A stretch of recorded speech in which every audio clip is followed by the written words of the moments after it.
Ang kuneho at ang pagong. Palapit na ang pista sa bayan. At abalang-abala na ang lahat. Madami na ang hindi makapaghintay sa mga iba't ibang palaro. Isang umaga, biglang dumating ang mga kawal ng hari at ipinaalam sa lahat ang unang palaro.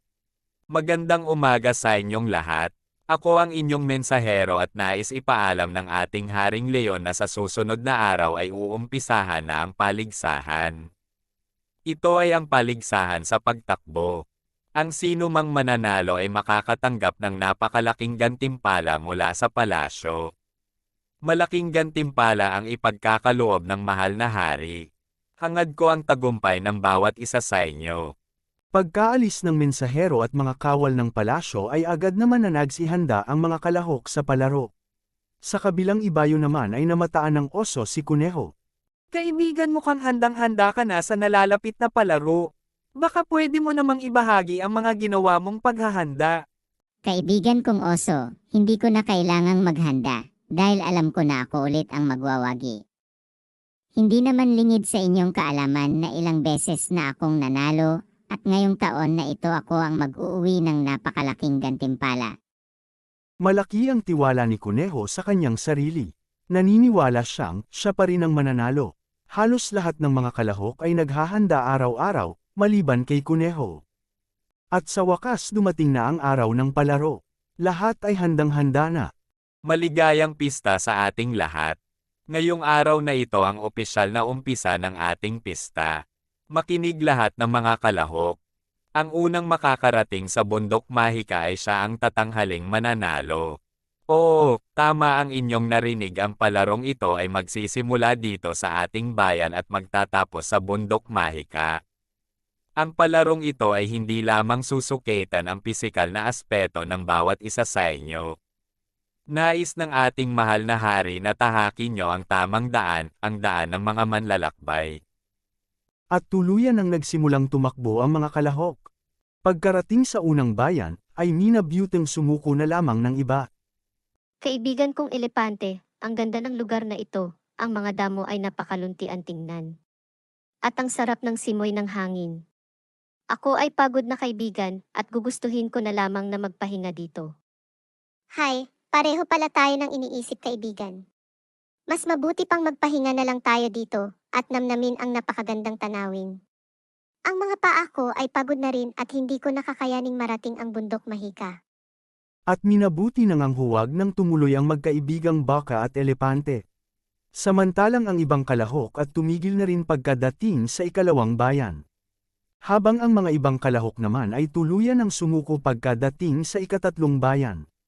Minabuti na lamang nilang huwag nang tumuloy pa at magpahinga na lamang.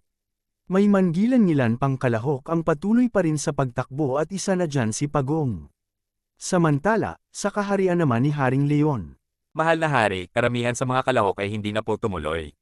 Meron na pong tumigil pagkadating sa unang bayan.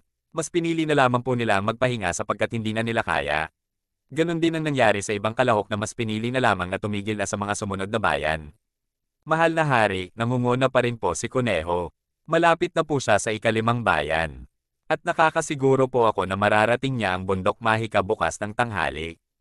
Tama ang iyong sinabi, kaibigan, inaasahan na makakarating si Kuneho sa bundok mahika bukas ng tanghali, at sa oras na ito iniisip ng lahat na siya na ang panalo. Pero ika nga nila, hindi pa tapos ang laban. Mahal na hari, si Pagumpo ay patuloy pa rin pong tinatahak ang daan papunta sa bundok mahika. Mukhang determinado po siyang tapusin ang kanyang nasimulan. Sa kabilang banda naman ay masayang-masaya si Kuneho dahil tiwala siyang siya na ang nagwagi. Pagkarating niya sa ikalimang bayan ay minabuti niyang magpahinga muna. Hay, wala talagang maibubuga ang mga ibang kalahok. Mas mabuting hindi na sila nag-aksaya ng oras para sumali pa sa palaro. Wala talaga silang maibubuga sa bilis ko. At itong si Pagong naman, akala mo mananalo, ang bagal maglakad. Tutal at gumagabi na rin, mas mabuting ako ay magpahinga na muna at gigising na lang ako ng maaga upang tawirin ang ilog papunta sa bundok mahika. At dahil sa sobrang pagod ay hindi na namalayan pa ni Kuneho na siya ay tuluyan ng nakatulog. Samantalang si Pagong ay patuloy pa rin at malapit nang makarating sa ikaapat na bayan. Habang patuloy na lumalalim ang gabi, tanging ang liwanag ng nagmumula sa buwan ang tanging ilaw ni Pagong. Pagkaraan ng ilang oras ay patuloy pa rin ito at hindi man lang naisip ang tumigil hanggang sa narating niya ang ika-5 bayan. Mag-uumaga na nang marating niya ang ika-5 bayan. Hanggang sa makita niya si Kuneho na himbing sa pagtulog. Nilagpasan niya si Kuneho at tumuloy hanggang marating niya ang ilog. Hindi na nagpatumpik-tumpik pa si Pagong. Agad siyang naghanda para tawirin ang ilog. Samantala, si Kuneho naman ay himbing pa rin sa kanyang pagtulog. Walang kamalay-malay na nalagpasan na siya ni Pagong. Pagkarating ni Pagong sa pampang ay agad naman itong tinahak ang daan papasok sa bundok Mahika. At hindi nagtagal ay nagising na rin si Kuneho. At nagulat ito nang makitang may maliliit na bakas ng mga paa sa lupa. Kumaripas ng takbo si Kuneho at dali-dali na nagtungo sa ilog. At laking gulat niya sa kanyang nadatnan. Dahil nasira ang tulay na nagdudugtong sa ika-5 bayan at bundok Mahika. Walang nagawa si Kuneho kung hindi gamitin ang maliit na bangka sa may pangpang. Samantala, tuluyan ang narating ni Pagong ang bundok Mahika at itinanghal siyang kampyon. Masayang-masaya ang lahat at hindi makapaniwala ang karamihan na natalo ni Pagong si Kuneho. At hindi nagtagal ay dumating na si Kuneho. Nanlungo ito nang malamang huli na ang lahat. Si Pagong ang nagwagi sa paligsahan. Buong puso namang tinanggap ni Kuneho ang kanyang pagkatalo at nalaman din niyang nasira ang tulay dahil sa bagyo noong nakaraang linggo. Natalo man siya ay magsisilbing aral ito sa kanya. At diyan na nagtatapos ang ating kwentuhan sa araw na ito. Hanggang sa muli. Maraming salamat at hanggang sa susunod nating kwentuhan. Huwag kakalimutang mag-like, share, and subscribe. Maraming salamat.